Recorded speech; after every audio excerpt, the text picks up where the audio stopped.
Ngayon, natapos na po natin, no? Sniper 155 from, sir, tagasan pa po kayo? Las Piñas, no?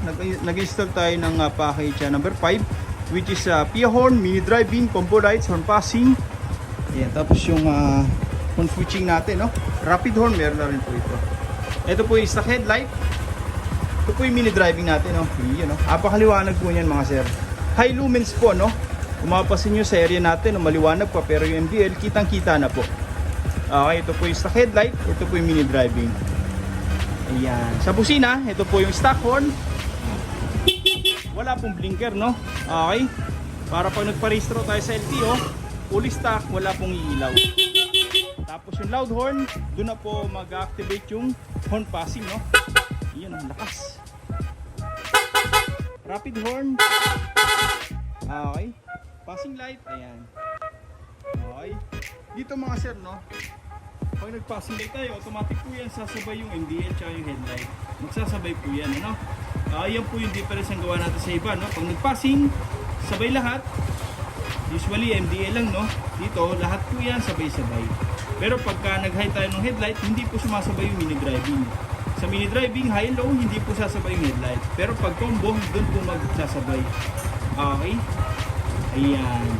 Para kung sakali, no, nag-high tayo ng MDL, may passing light pa rin ng headlight. Kahit mag-high po tayo ng headlight, may passing light pa rin ng MDL. O kahit ano po yan, no, naka-on lahat, may passing light pa rin. Hindi po tayo mawala ng passing light, no. Sa busina, ganun din po yung setup natin, no. Okay. Headlight, high and low. MDL, high and low, separately. Pagka passing, sabay lahat. Busina, ganun din po, no? Rapid horn. Okay, ayun, no? Tapos, stock horn, wala pong passing yan, no? Okay.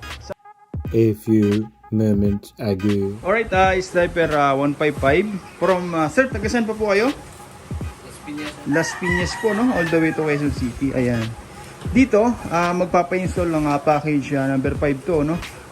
Which is mini driving, PIA horn, combo lights, horn passing, horn switching. Tapos yung combo lights natin, no? Rapid horn, meron na rin po ito. Okay, bali nahanda na po natin yung wirings po, no? Yung harness na gagamitin natin. Ayan, mula rito saan natin, no?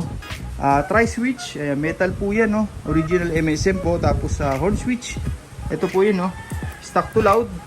Tapos yung passing switch. Lahat po yan mga sir, no, sama-sama po yan sa isang harness.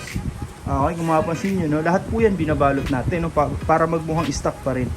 At walang mga pansit-pansit, no. Mula sa taas, dito sa mga switch natin, pababa po yan, umikot sa chassis. And then, dito, nagsalubong po sila lahat, no. Okay, may PIA na rin po tayo nilagay dito, no, original PIA po yan. Ayan, naka-harness din po, no. Tapos, papuntang battery. Tapos yung output ng MDL, lahat po yan sama-sama po sa isang harness. Okay, kung mapapansin nyo, no, lahat po yan binabalot natin para magmukhang stock pa rin. At the same time, malinis po tingnan, no. Okay, hindi po natin hinahayaan na naka-open lang yung wire, no, naka-cable tie dito. Ayan, medyo tagilid po kasi yan, no, wala sa standard, no. Okay, ayan. Pagka ganito po mga sir, no, yung ganitong setup, binabalot, safety motor na, yung mga wirings natin, no. Okay, tsaka yung motor natin, no, safety rin po, hindi po basta-basta magkakaroon ng electrical short.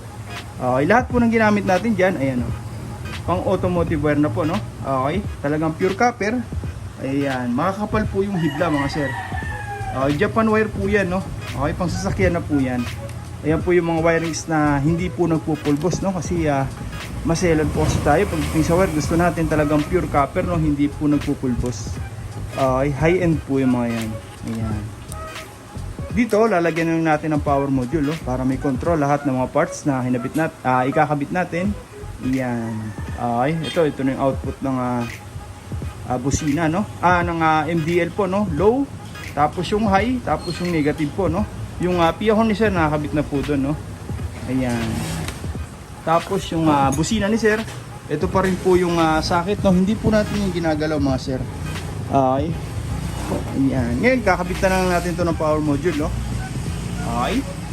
Ngayon, natapos na po natin, no? Nalagyan na rin natin yung MDL, sir. Ayan. Stainless bracket po yan, no? Hanggang ilalim po. Okay. Kung mapapansin nyo mga sir, no, lahat po yan hanggang sa power module. Ayan. Organized na po ng maayos, no? Wala po tayong makikita mga wiring na naka-expose, no?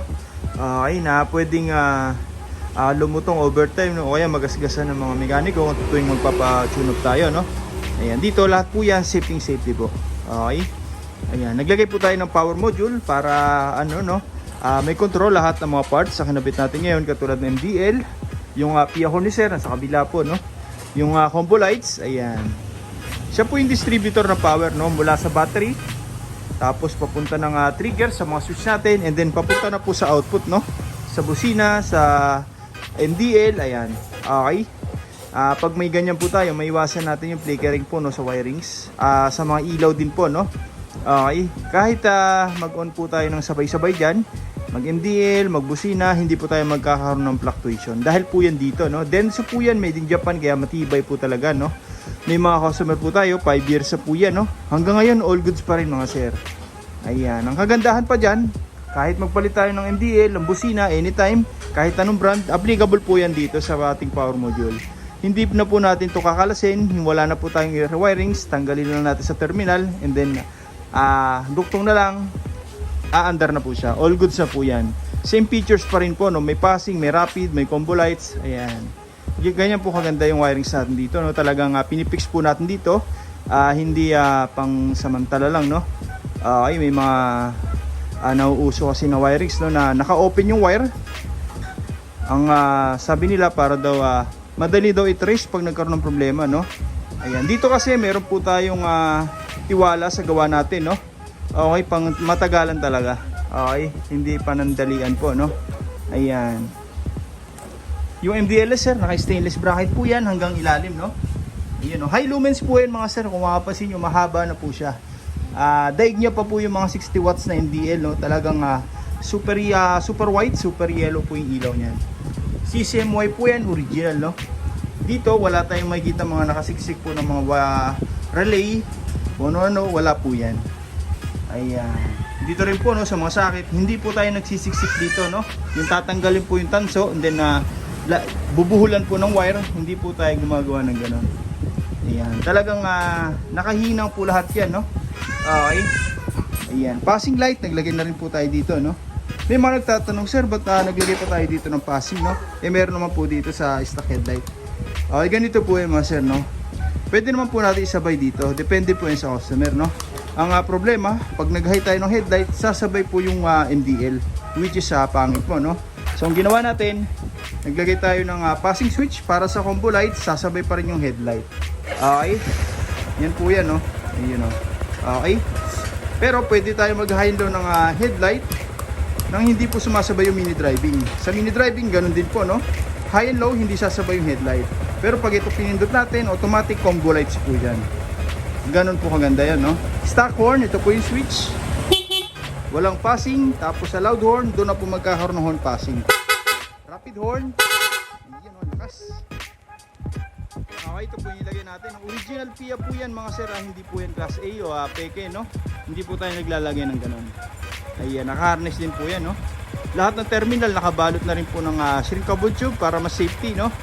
Tapos yung busina na stock, gagana pa rin, no? Ayan. Okay. Ngayon, babalutan na lang natin, tatakpan na lang natin to. Ayun, no? Ang liwanag po niyan mga sir. Passing light, ayan. Okay. Balutan natin, no? Tapos testing na natin. Okay. Gusto po magpagawa, no? Direct message yun lang po, MJ Works. O kaya, punta na lang po ay DC Shop, no? First come, first serve po tayo. Maraming salamat po.